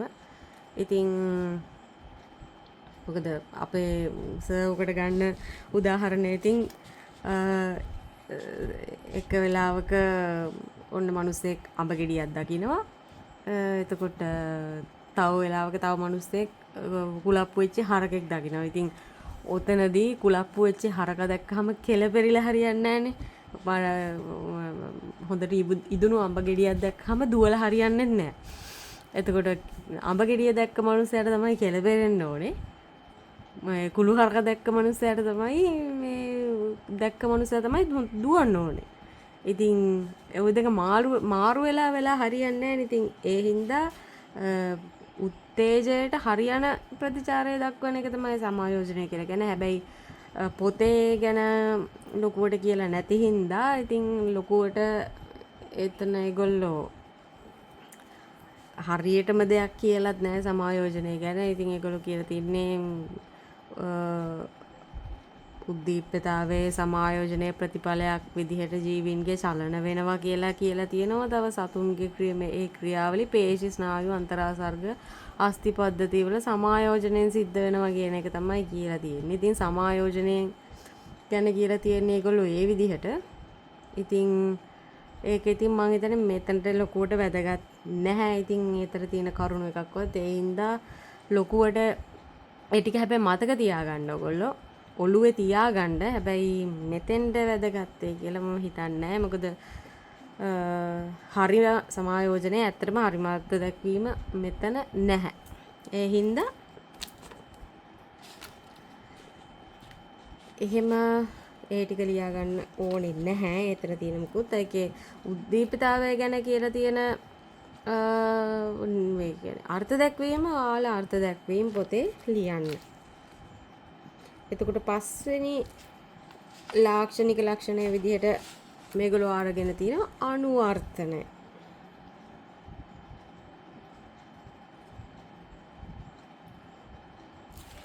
අනුවර්තනය අරගෙන තියෙනවා. ඒ වගේ අනුවර්තනයේට මේගොල්ලෝ උදාහරණ තුනක් දීලා තියෙනවා. උදාහරණ තුනක් දීලා තියෙනවා. ඒ හින්දා ඒ උදාහරණ තුන අනිවාර්යයෙන්ම දාගන්න මෙතෙන්ට. මොකද උදාහරණ ඇහුවොත් එහෙම අපිට වෙන උදාහරණ අපි දන්න උදාහරණ ලියන්න බෑ. ඒගොල්ලෝ දන්නවා. මේකේ දීලා තියෙන උදාහරණ විතරයි අපිට ලියන්න පුළුවන්. නැත්තම් ලකුණු හම්බෙන්නේ නැහනේ. එතකොට මම මෙතන දාගන්නවා ශුෂ්ක ශාකවල කියන එක දාගන්නවා. මේ ඔක්කොම ටික ලියන්න ඕනේ නැහැ මෙතන හැල්ල වගේ. ඔයගොල්ලෝ මේ වගේ මුල් ටික විතරක් ලියා ගන්න. මේ බර්සයි chart එකේ ඊටු ටික ඔයාලට මතක තියාගන්න. ශුෂ්ක ශාකවල කියන එක දැක්කම ගිලුණු පෝටිකා කියන එක මතක් වෙන්න ඕනේ. නැත්තම් ඉතින් පාඩම් කරලා නැහැ කියන එකනේ ඒකේ තේරුම. හැම එකම මේක බලාගෙනම ඔයගොල්ලෝ කරන්න ලෑස්ති වෙන්න එපා. ඔයගොල්ලෝ කොටසක් තියාගන්න ඔයාලට මතක් වෙන්න. නැත්තම් ඒක හරියන්නේ නැහැ. නිකම් බොරුවට මේක බලාගෙන කියවනවා වගේ වැඩක් තමයි වෙන්නේ. ඉතින් ශුෂ්ක ශාකවල කියලා දැක්කම ඊටු ටික ඔයාලට මතක් වෙන්න ඕනේ. ඒ විදිහට ඔයාලා මේක හදාගන්න. එතකොට ඔයාලට මේක බර්ඩ්ස් අයි ව්‍යූ chart එකක් විතරක්මත් නෙමෙයි. ඔයාලට මේක පාවිච්චි කරන්න පුළුවන්. මොකද්ද මේ කීනෝට් එකක් විදිහටත් සමහර තැන්වලදී කීනෝට් එකක් විදිහටත් මේක ඔයාලට පාවිච්චි කරන්න පුළුවන් වෙනවා. ඒ හින්දා පොඩි මේ අඩුපාඩු ඇතුව ලියන්න ඊටු ටික මතක තියාගන්න. එතකොට අනිත් එක තමයි කඩොලාන ශාකවල ජලාබුජ ඵල ඒගොල්ලෝ දීලා තියෙනවා. ඉතින් මම කඩොලාන ශාක කියලා විතරක් මෙතන ලියනවා.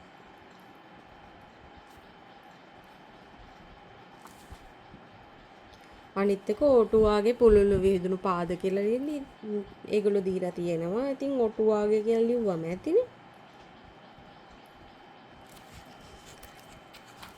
හරි පස්වෙනි එක තමයි ඒක. එතකොට 6 වෙනි එක ඒගොල්ලෝ දීලා තියෙනවා ප්‍රජනනය.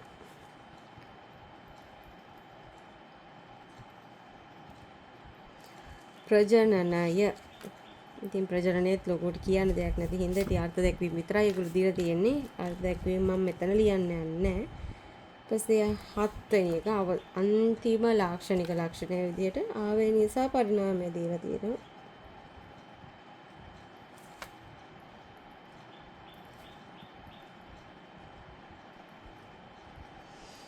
ඉතින් එතනත් කියන්න දෙයක් නැහැ ලොකුවට. ඉතින් ආවේනිය ගැන ඒගොල්ලෝ අර්ථ දැක්වීම දීලා තිනවා. ඔයගොල්ලෝ මේ දීලා තියෙන අර්ථ දැක්වීම චුට්ටක් වෙනස් කරගෙන ඔයාලා ලියනකොට ලියන්න අර්ථ දැක්වීම පොතේ මම කොහොමත් අර්ථ දැක්වීම ලියන එක ගැනත් මම වීඩියෝ එකක් කරනවා ඉස්සරහට.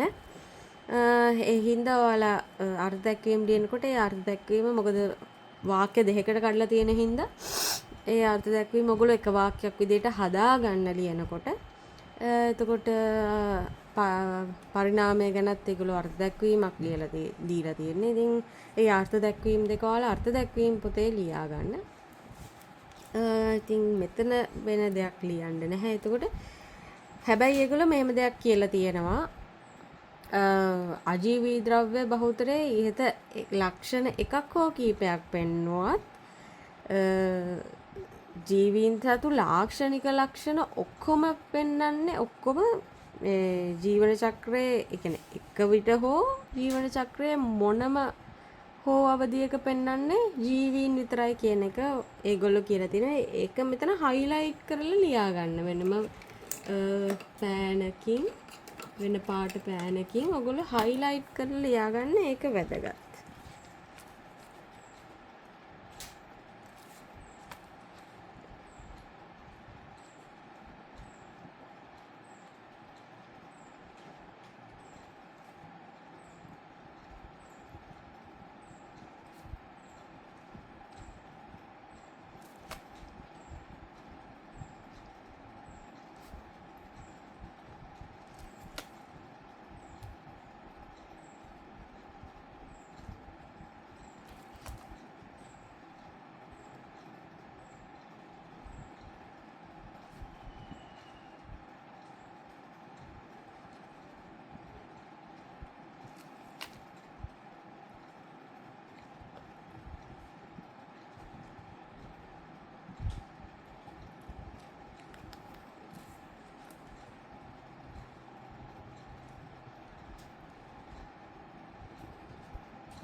හරි ඉතින් ඒගොල්ලෝ මේක මේ විදිහට කියලා තියෙනවා.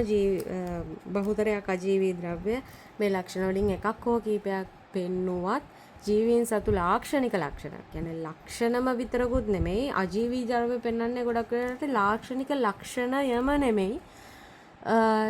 එක මොකක් හරි එක ලක්ෂණයක්. දැන් උදාහරණයක් විදිහට මේගොල්ලෝ කියලා තිනවා තරංගවල චලනය, ස්පටික වර්ධනය.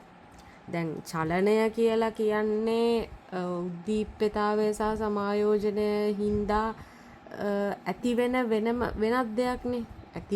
උද්දීප්තතාවය සහ සමායෝජනය හින්දා තමයි චලනය ඇති වෙන්නේ. එතකොට චලනය කියලා කියන්නේ ජීවියෙක් සතු යම්කිසි ලක්ෂණයක් මිසක්කා ජීවීන් සතු ලාක්ෂණික ලක්ෂණයක් නෙමෙයිනේ. ලාක්ෂණික ලක්ෂණයක ප්‍රතිඵලයක් විදිහට ඇති වෙන දෙයක්. එතකොට දැන් වර්ධනය කියලා කියන්නේ දැන් වර්ධනය සහ විකසනයනේ ලාක්ෂණික ලක්ෂණය වෙන්නේ. වර්ධනය විතරක් ගත්තොත් ඒක ලාක්ෂණිකම ලක්ෂණයක් වෙන්නේ නැහැ. වර්ධනය කියන්නේ යම් ලක්ෂණයක් විතරයි.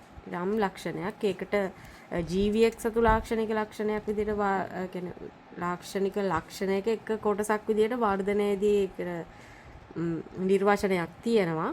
එතකොට ඒ නිර්වචනය ඔය මොනවාද ස්පටික වර්ධනය වගේ දේවල් වලටත් හරි යනවා. මොකද කියලා තියෙන්නේ අප්‍රතිවත්‍යව සිදුවන වීර්යස්කන්ධය වැඩිවීමනේ. ඉතින් අරවලත් වීර්යස්කන්ධය වැඩිවීම තමයි සිද්ධ වෙන්නේ.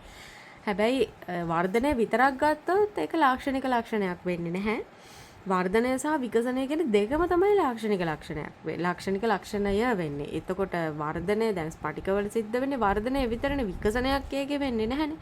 එතකොට වර්ධනය සහ විකසනය තමයි ලාක්ෂණික ලක්ෂණය. එතකොට ලාක්ෂණික ලක්ෂණ කිසිම දෙයක් මොනවාද අජීවී ද්‍රව්‍ය පෙන්වන්නේ නැහැ. මොන හරි ලක්ෂණ කීපයක් පෙන්වන්න පුළුවන්. ලක්ෂණ එකක් හෝ කීපයක් පෙන්වන්න පුළුවන්. හැබැයි ලාක්ෂණික ලක්ෂණ ඔක්කොම ලාක්ෂණික ලක්ෂණ ඔක්කොම ටික ලාක්ෂණික ලක්ෂණ 7ක් තියෙනවා. ලාක්ෂණික ලක්ෂණ 7ම එක විට හෝ ජීවන චක්‍රයේ මොකක්ම හෝ අවධියක. දැන් අපි ගත්තොත් එහෙම අපි ලාක්ෂණික ලක්ෂණ ටික ඔක්කොම එකම විට පෙන්වන්නේ නැහැනේ. දැන් අපි ඉපදුණු ගමන්ම අපේ වර්ධනය වෙන්න දැන් කලල අවධියේදී ගත්තොත් අපේ වර්ධනය සහ විකසනය දෙකම වෙනවා. එතකොට උද්දීපතාවය සහ සමායෝජනය ඕකත් වෙනවා. පරිවෘත්තියත් වෙනවා. එක විට ඒ ටික වෙනවා කියලා කියමුකෝ. හැබැයි අපේ ක්‍රමවත් බවක් සහ සංවිධානය ඒ ටිකක් තියෙනවා. හැබැයි අනුවර්තනය එතකොට ප්‍රජනනය දැන් ප්‍රජනනය ගත්තොත් අපි ඉපදෙච්ච ගමන් ප්‍රජනනය කරන්නේ නැහැනේ. ඒ වගේම ආවේනික සහ පරිණාමය වෙන්නේ ප්‍රජනනයත් එක්කනේ. ඉතින් ඒ ටික අපි එකපාර ඉපදුණු ගමන්ම කරන්නේ නැහැනේ. අපි ජීවන චක්‍රයේ යම් කිසි කාලයකදී තමයි අපි ප්‍රජනනය කරන්නේ. මිනිස්සු උනත් සත්තු උනත් යම් කාලයකට පස්සේනේ ප්‍රජනනය කරන්නේ. ඉපදිච්ච ගමන්ම ප්‍රජනනය කරන්නේ නැහැ නේ කිසි කෙනෙක්. ඉතින් ඒ හින්දා ජීවන චක්‍රයෙන් මොකක්ම හරි අවධියක මේ ලාක්ෂණික ලක්ෂණ 7ම පෙන්වන්න කෙනෙක් වෙන්න ඕනේ. එහෙමයි කියලා මේ දැන් ඔයාලා හිතන්න එපා. දැන් සමහරු ඉන්නවා කසාද බෙදලා නැතුව, සමහරු ඉන්නවා ළමයි නැතුව. ඒගොල්ලෝ ජීවීන් නෙමෙයි එහෙම කියලා ගන්න එපා. ඒක ඒගොල්ලන්ගේ මේ අවයවවල ඒ ඉන්ද්‍රියන් වල ඒ පද්ධති වල තියෙන ප්‍රශ්නයක් මිසක් ඒගොල්ලෝ ජීවීන් නෙමෙයි. ඒගොල්ලෝ ජීවීන් තමයි. ඒ පද්ධතිවල යම් ගැටලු නිසා ඒගොල්ලන්ට ඒක වෙලා තියෙන එක වෙනම කතාවක්. හැබැයි ඒගොල්ලෝ ජීවීන් තමයි. මේ මොකද එකම විශේෂයකට අයත් කට්ටියනේ. ඒ විශේෂයේ ඉන්න අනිත් කට්ටිය ප්‍රජනනය කරනවා නම් ඒගොල්ලොන්ට විතරක් ඒක ඒ කෙනෙක්ට යම්කිසි කෙනෙක්ට ඒක බැරි වුණාය කියලා ඒක එයා ජීවියෙක් නෙමෙයි වෙන්නේ නැහැ. ඒගොල්ලෝ ජීවීන් තමයි. ඉතින් ඒ හින්දා මොකක් හරි එකක් මේ ලාක්ෂණික ලක්ෂණ 7ම ජීවන චක්‍රයේ ඕනෙම වෙලාවක පෙන්නන කට්ටියට තමයි ඔන්න මේ ජීවීන් කියලා කියන්නේ. එතකොට මේගොල්ලෝ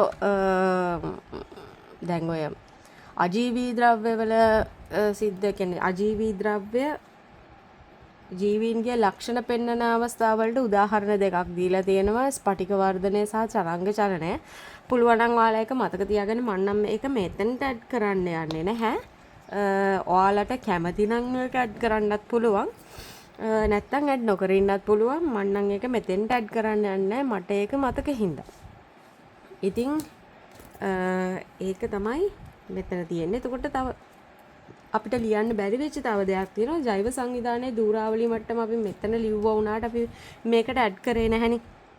ඉතින් එතනදී ජෛව සංවිධානයේ ධූරාවලි මට්ටමුත් අපි මෙතනට ඇඩ් කරන එක හොඳයි. මොකද ඒකෙත් සමහර දේවල් චූටි දේවල් ටිකක් තියෙනවා කියන්නේ. ඒ වගේ මේගොල්ලෝ මෙතන දීලා තියෙන සමහර දේවලුත් එතනට දාගන්න එක හොඳයි. සමහර කරුණු ඒකට ඇඩ් කරලා ලියන්න අපිට පුළුවන්කම තියෙනවා. එතකොට ජෛව සංවිධානයේ ධූරාවලි මට්ටම මම මෙතනින් දානවා මේ ඉඩෙන්.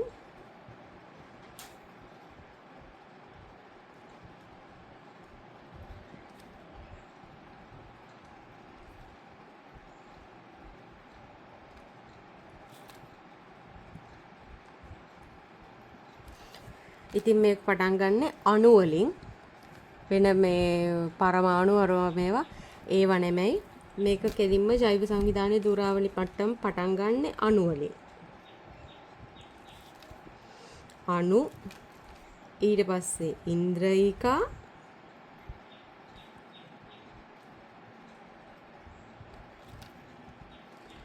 සෛල ඉන්ද්‍රිය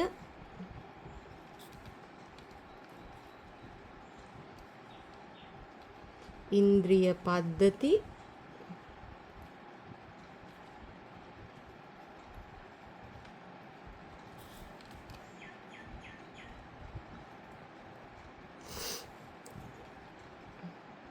ජීවීන් ඉන්ද්‍රිය පද්ධති ජීවීන්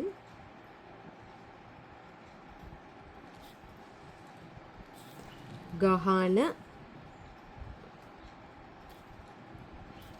ප්‍රජා පරිසර පද්ධති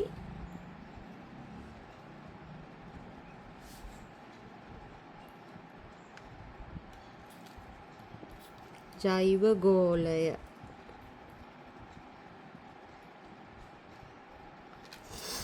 දැන් ඔයාලට පේනොත් එහෙම ජෛව ගෝලය කියන එක විතරයි ඒක වචනෙන් ලියවිලා තියෙන්නේ. මෙතන උඩ ජෛව ගෝලයට උඩින් තියෙන හැම එකක්ම ලියවිලා තියෙන්නේ ජෛව ගෝලයට උඩින් කියන්නේ මේ හරිනම් ඔක ජෛව ගෝලයට යටින් තියෙන්නේ. හැබැයි මේ දුරාවලි මට්ටමේ ජෛව ගෝලයට උඩින් තියෙන හැම එකක්ම ලියවිලා තියෙන්නේ බහුවචනෙන්. ඒ ගැන පොඩ්ඩක් ඔයාලා අවධානය දෙන්න. මොකද මේක සමහර වෙලාවට එහෙම නැතුව එක වචනෙන් ලියුවොත් මොකක් හරි එක වචනයක් හරි ලකුණු නොදෙන්න ඉඩකඩ තියෙනවා. මොකද ඇත්තටම ගත්තත් දැන් මෙතන අපිට මේ අනිත් කිසිම එකකට ඒක වචනයක් පාවිච්චි කරන්නත් බැහැනේ. දැන් අණු ගොඩක් එකතු වෙලානේ ඉන්ද්‍රිකා හැදෙන්නේ. අණු ගොඩක් එකතු වෙලා ඉන්ද්‍රිකා හැදෙනවා. ඉන්ද්‍රිකා කීපයක් එකතු වෙලා තමයි සෛල හැදෙන්නේ. එතකොට සෛල ගොඩක් එකතු වෙලා ඉන්ද්‍රියන් හැදෙන්නේ. එතකොට ඉන්ද්‍රියන් ගොඩක් එකතු වෙලා ඉන්ද්‍රිය පද්ධති. ඉන්ද්‍රිය පද්ධති කීපයක් එකතු වෙලා ජීවීන්. එතකොට ජීවීන් ගොඩක් කියන්නේ වෙනස් විශේෂවල ඉන්න ජීවීන් කීප දෙනෙක් එකතු වෙලා කියන ගොඩක් එකතු වෙලා තමයි ගහනයක් හැදෙන්නේ. එතකොට ගහන කීපයක් එකතු වෙලා ප්‍රජා හැදෙනවා. ප්‍රජා කීපයක් එකතු වෙලා පරිසර පද්ධතියක් හැදෙනවා. පරිසර පද්ධති කීපයක් එකතු වෙලා තමයි ජෛව ගෝලය හැදෙන්නේ. එතකොට ජෛව ගෝලය තමයි එකක් වෙන්නේ. ජෛව ගෝලයට ජෛව ගෝල කීපයක් එකතු වෙලා තව හැදෙන්න එකක් නැහැ. ඉතින් ඒ හින්දා ජෛව ගෝලය තමයි එකක් වෙන්නේ. අනිත් ඔක්කොම බහුවචනෙන් තමයි ඇත්තටම ලියවෙන්න ඕනේ.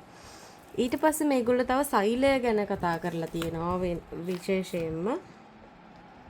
ඉතින් ඒ හින්දා සෛලය කියන එක කොටු කරලා සෛලය නෙමෙයි සෛල කියන එක කොටු කරලා මෙතන අපි මේ කරුණු ටික දාගත්තොත් හොඳයි. ජීවයේ මූලික ව්‍යුහමය හා කෘත්‍යමය ඒකකය කියලා. ඒගොල්ලෝ විශේෂයෙන්ම සඳහන් කරලා තියෙනවා. ඒ හින්දා එක දාගන්න.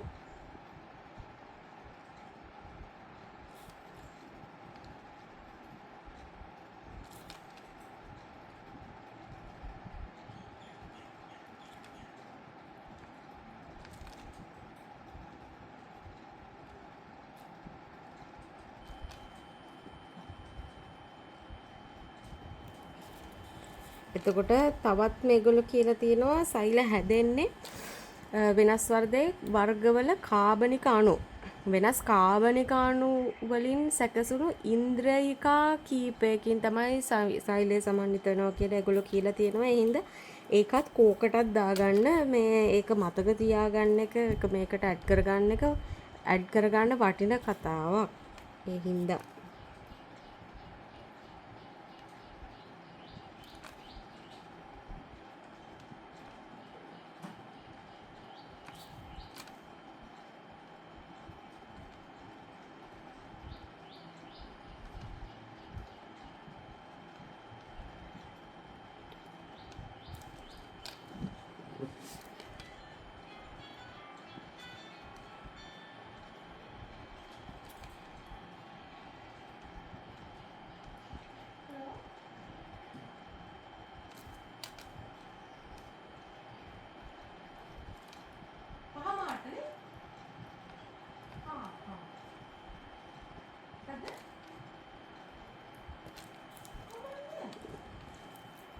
හරි. ඕක මම දැන් කොටු කරනවා. මගේ පොඩි අඩි රූල හොයාගන්න නෑ. ඒ හින්දා මම ලොකු අඩි රූල පාවිච්චි කරනවා. මම මේක කොටු කරනවා මෙතන.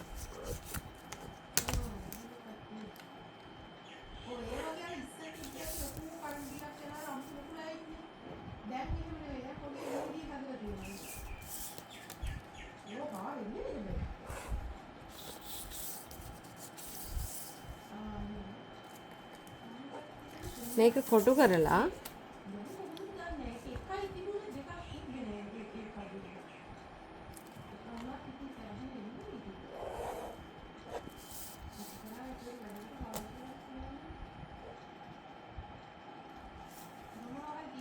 මම මේක මෙතෙන්ට ඊතලයක් ගහනවා. අඩේ මං ක්‍රමවත් බව සහ සංවිධානයේට නේ ගියුවා. අවුලන්නේ ඒක ජෛව සංවිධානයේ දූරාවලි මට්ටමට ගහන්න ඕනේ. මම ඒක වැරදිලා උඩට ගහුවේ. කමන්නේ ඔයාලා ගහ ගන්නකොට ජෛව සංවිධානයේ දූරාවලි මට්ටමට ගහ ගන්න. මම ඒක පස්සේ හදා ගන්න.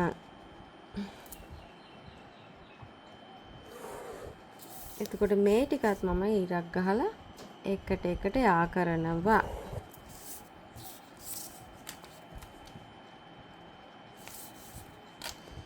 එතකොට අපේ බර්ඩ්ස් අයි view chart එක සම්පූර්ණයි.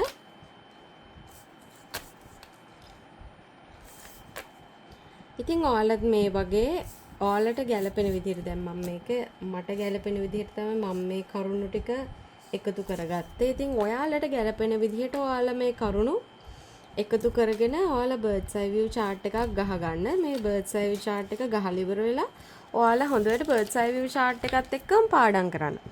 බර්ඩ්ස් අයි view chart එකත් එක්කම පොතේ තියෙන ඒවත් බලාගෙන පාඩම් කරලා එතකොට දැන් අර්ථ දැක්වීම එහෙම මම මේකේ ලිව්වේ නැති වුණාට ඔයාලා අර්ථ දැක්වීම පාඩම් කරන්න. එතකොට අර්ථ දැක්වීම වෙනම අර්ථ දැක්වීම පොතේ ලියන විදිහත් මම ඔයාලට වෙනමම වීඩියෝ එකක් කරන්නම්. ඉතින් එතනදිත් සමහර වෙලාවට සමහර අර්ථ දැක්වීම වලට බර්ඩ්ස් අයි view chart වගේ charts පාවිච්චි කරන්න අපිට සිද්ධ වෙන්න පුළුවන්. මතක තියාගන්න. ඉතින් ඒ හින්දා අර්ථ දැක්වීම වලට ටිකක් ලොකු පොතක් තියාගන්න නම් හොඳයි. ඉතින් ඒ හින්දා ඔයාලා බර්ඩ්ස් අයි view chart එකත් එක්ක පාඩම් කරන්න. එතකොට ඒක මේ ලේසියි ඔයගොල්ලන්ට. අනිත් ඒවා හොඳ. ඒ කියන්නේ හොඳට මතක හිටිනවා. මේ ඔයාලා මේ එකක් ලියන පාඩම් කරන්නේ. ඒ හින්දා එකක් ලියලිය පාඩම් කරනකොට එකක් ඔයාලට තේරෙනවා ඔයාලට අමතක කොතනද කියලා. එතකොට ඔයාලට ආපහු ඒක බලන්න පුළුවන්. අමතක කොතනද කියලා බලාගෙන ඒවා ආපහු බලා ගන්න පුළුවන්කම තියෙනවා ඔයාලට. ඊට පස්සේ මේ එතකොට ඒවත් එක්කම ඔයාලට හොඳට මතක හිටිනවා.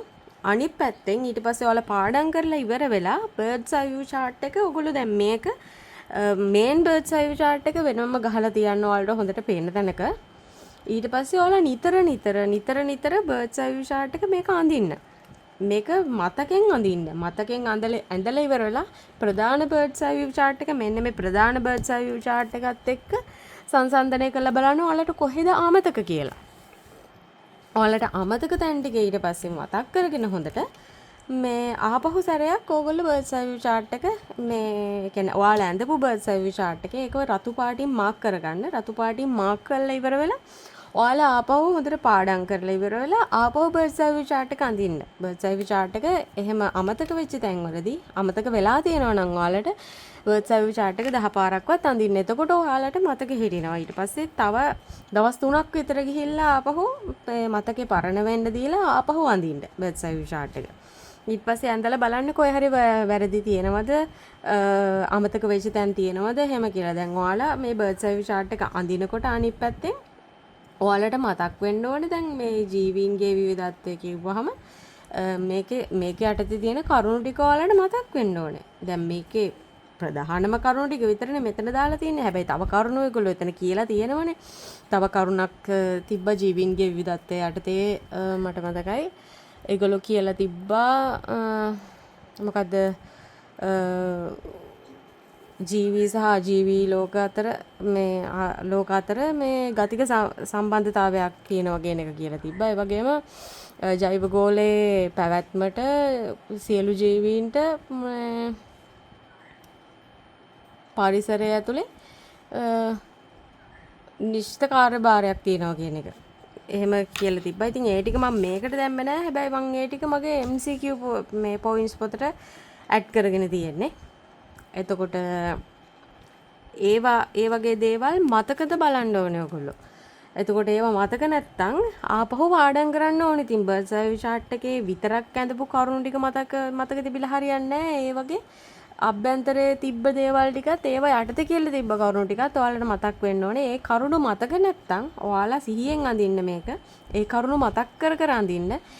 ඒවා මතක නැත්තම් ඔයාලට ආපහු පාඩම් කරන්න වෙනම පොත දිගහැරෙනවා. එතකොට මේ අර්ථ දැක්වීම එහෙම මතක නැත්තම් දැන් ක්‍රමවත් බව සහ සංවිධානය ගත්තාම ඒගොල්ලෝ කියලා තියෙනවා ජෛව විද්‍යාත්මක ක්‍රියාවන්ගේ කාර්යක්ෂමතාවය පවත්වා ගැනීම සඳහා අණුක මට්ටමේ ඉඳන් ජෛව ගෝලය දක්වා ක්‍රමවත් බවක් හා සංවිධානයක් ජීවීන් සතුව ඇත. එතකොට පහළ මට්ටමේ සංරචක ඉහළ මට්ටම්වලදී ක්‍රමවත් රටාවකට සංවිධානය වෙලා ඒව වඩාත් කාර්යක්ෂම කරලා තියෙනවා කියලා තියෙනවා. ඒ වගේම තව උදාහරණ දෙකකුත් දීලා තියෙනවා ශාකපත්‍ර විනිශ්චස කියලා. එතකොට ඔය කතන්දර ටික ඔක්කොම වට මතක් වෙන්න ඕනේ ක්‍රමවත් බව සහ සංවිධානය කියන එක අඳිනකොට. ඒ වගේම තමයි ජෛව සංවිධානයේ දූරාවලි මට්ටම් ටිකත් ඔයාලට මතක් වෙන්න ඕනේ. ඒක නම් කොහොමද මේක අන්තිමට ඇඳෙන එක. හැබැයි අඳිනවට වැඩිය ඔයාට මතක් වෙන එක තමයි හොඳ. එතකොට දැන් පරිවෘතිය ගත්තාම ජීවීන් තුළ සිද්ධ වෙන සියලු රසායනික ක්‍රියාවල සමස්තය කියන එක ඔයාට ඔළුවට එන්න ඕනේ පරිවෘතිය කියනකොටම. ඒක එහෙම එන්නේ නැත්නම් ඒ කියන්නේ අවුලක්. ඔයා පාඩම් කරලා තියෙනවා මදි. එතකොට ඔයා තව ටිකක් පාඩම් කරන්න ඕනේ.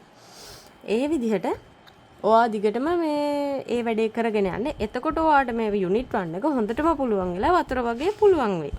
එතකොට මේ රිවයිස් කිරිල්ලත් ඒ විදිහටම කරන්න. දවස් 3කට වතාවක් අනිවාර්යයෙන්ම රිවයිස් කරන්න. කියන්නේ දැන් මම මීට ඉස්සරහටත් තවත් දැන් මේක ජීව විද්‍යාව හැඳින්වීමට මේක ඇන්දේ. එතකොට තව ඉතුරු යුනිට්ස් වලටත් යුනිට් එකෙන් යුනිට් එකට මම වෙනමම මේ වගේ බර්ඩ්ස් අයි view chart ගේනවා. ඒවයි නම් මෙහෙම එක බර්ඩ්ස් අයි view chart එකකින් ඉවර කරන්න බෑ. දැන් යුනිට් 2 එක ගත්තොත් යුනිට් 2 එකේ රසායනික පදනම සෛලීය පදනම කියලා ಜಾති දෙකක් තියෙනවා. සෛලීය පදනමේ තව ගොඩක් කොටස් තියෙනවා. එතකොට රසායනික පදනමේ තව ජලය ගැන කතා කරලා තියෙනවා. මුලින්ම රසායනික පදනමේ ওই ව්‍යුහ මේ මූලික හැඳින්වීමක් කරලා තියෙනවා. එතකොට ඒකට බර්ඩ්ස් අයි view chart එකක් ගහන්න ඕනේ. එතකොට ජලයට වෙනමම බර්ඩ්ස් අයි view chart එකක් ගහන්න ඕනේ. එතකොට කාබනික සංයෝග ටිකට කාබෝහයිඩ්‍රේට ලිපිඩ ප්‍රෝටීන න්‍යෂ්ටික අම්ල ඔය හතරට වෙනම බර්ඩ්ස් අයි view charts 4ක් ගහන්න ඕනේ. ඉතින් ඒ වගේ එක කොටසට බර්ඩ්ස් අයි view chart ගහන විදිය මම ගේනවා ඔයගොල්ලන්ට. ඉතින් ඉස්සරහා දවස්වලදී ඉතින් ඒවත් එක්ක මම ඔයාලට මතක් කරනවා මගේ channel එක subscribe කරලා ඉන්න කෙනා නැත්නම් ඔයාලට ඒව මග ඇරෙන්න පුළුවන්. ඉතින් ඔයාලා මේ විදිහට පාඩම් කරොත් ඔයාලට කොච්චර හිර වෙලා ඉන්න කෙනෙක් වුණත් මේ වෙලාවේ බයෝ ප්‍රශ්නයක් නැහැ. ඔයගලන්ට හොඳට මතක තියාගන්න පුළුවන් බයෝ. හැබැයි ඔයාලා මේ වෙලාවේ ඉඳන් වැඩේ පටන් ගන්න. දවස් 3කට සැරයක් මේක අනිවාර්යයෙන්ම රිවයිස් කරන්න. බර්ඩ්ස් අයි view chart එක ඇඳලා මොනවද අමතක කියලා බලලා රිවයිස් කරන්න අනිවාර්යයෙන්ම. මේක දැන් ජීව විද්‍යාව හැඳින්වීම කියන්නේ පොඩි පාඩමක් තමයි. හැබැයි ජීව විද්‍යාව හැඳින්වීම මේ පාඩම ඇතුලේ මොනවාද අර්ථ දැක්වීම ගොඩක් තියෙනවා. තනිකරම ජීව විද්‍යාව හැඳින්වීම කියන පාඩම ඇතුලේ සම්පූර්ණයෙන්ම වගේ තියෙන අර්ථ දැක්වීම 100ට මං හිතන්නේ 50කටත් වැඩිය 60ක් 70ක් වගේම තියෙන අර්ථ දැක්වීම. ඉතින් ඒ හින්දා ওই අර්ථ දැක්වීම අනිවාර්යෙන්ම අහනවනේ. ඒ හින්දා ඔයාලා ඒවා අනිවාර්යෙන්ම ලියා ගන්න. ඔය අර්ථ දැක්වීම සමහර අර්ථ දැක්වීම සමහර පාඩම් වලදීත් වෙනම හම්බ වෙනවා. හැබැයි ඒ වුණාට ඔය පළවෙනිම පාඩමේ තියෙන අර්ථ දැක්වීම ගොඩක් වෙලාවට ඒ අර්ථ දැක්වීම තමයි ගන්නෙ. සමහර වෙලාවල් වලදී මේ ස්ට්‍රක්චර්ඩ් වල එහෙම. එතකොට ඒ හින්දා දැන් අනිත් පාඩම් වල වුණත් දැන් පරිවෘත්තීය අර්ථ දැක්වීම කරලා තියෙනවා දෙවෙනි යුනිට් එකේ. ඉතින් එතනදිත් මේට ගොඩක් සමාන අර්ථ දැක්වීමක් තමයි තියෙන්නේ. ඉතින් ඒ හින්දා මේ අර්ථ දැක්වීම පාඩම් කරගෙන ඉන්න එක ගොඩක් වටිනවා. ඉතින් ඒ හින්දා මේ අර්ථ දැක්වීම ටික අනිවාර්යෙන්ම අර්ථ දැක්වීම පොතක ලියා ගන්න. මේ ටික අනිවාර්යෙන් පාඩම් කරලා තියාගන්න. ඉතින් එහෙම කරොත් ඕගොල්ලන්ට මේක ගොඩ දාගන්න පුළුවන් මේ අවුරුද්දේ 26 විභාගයට යන කෙනෙක්ට උනත් 27 මේ වෙනකම් පාඩම් කරලා නැති කෙනෙකුට උනත් මේක අල්ලගන්න පුළුවන් 28 කෙනෙක් නම් මම දන්නේ නැහැ. ඔයගොල්ලන්ගේ සිලබස් වෙනස් වෙලා තියෙනවද මේ වෙනකොට කියන එක කොහොම වෙනස් වෙලා තියෙනවද කියන එක මම දන්නේ නැහැ. ඒ හින්දා ඔයාලට ගැලපෙන විදිහට ඔයාලා එක බර්ඩ්ස් අයි view chart එක හදාගෙන මම කිව්ව විදිහට ඔයගොල්ලෝ කරන්න වැඩේ.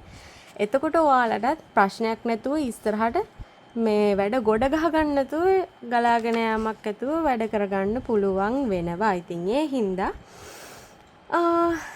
මේ විදිහට වැඩේ කරගන්න කියලා මම ඔයාලට කියනවා. ඉතින් subscribe කරලා තියාගන්න මම ඉස්සරහට ගේන වීඩියෝස් වලට නැත්තම් ඔයාලට ඒව මග ඇරෙයි. දැන් මම ගොඩක් වෙලාවට හෙට දිහාවට වගේ unit 2 එකේ වීඩියෝස් ටික මම පටන් ගන්නවා කරන්න. මොකද මේ ටික ඉක්මනට ඉවරයක් කරගන්න ඕනේ. නැත්තම් අනිත් යුනිට්ස් කරන්න වෙලාව මදි වෙනවා. මාස 3මාරක් වගේ 26 කට්ටියට තියෙන හින්දා. ඉතින් ඒ හින්දා subscribe කරලා තියාගන්න. ඊතුරු වීඩියෝස් ටිකත් බලන්න. එතකොට මේ බර්ඩ්ස් අයි view chart එක ඔයාලට ඕනේ නම් මේ බර්ඩ්ස් අයි view chart එක මම මගේ Facebook එකේ දාලා තියෙනවා. Facebook එකේ link එක පල්ලෙහැයින් මම description එකේ දාලා තියෙනවා. එතකොට pin කරලත් යන්නම් මම comment එකක් විදිහට ඔයාලට ගිහිල්ලා බලන්න පුළුවන් ඒකෙන්. එතකොට Facebook එකට ගිහිල්ලා Facebook එකේ pictures වල 2026 27 unit 1 2 කියලා ඇති ඇල්බම් එකක්.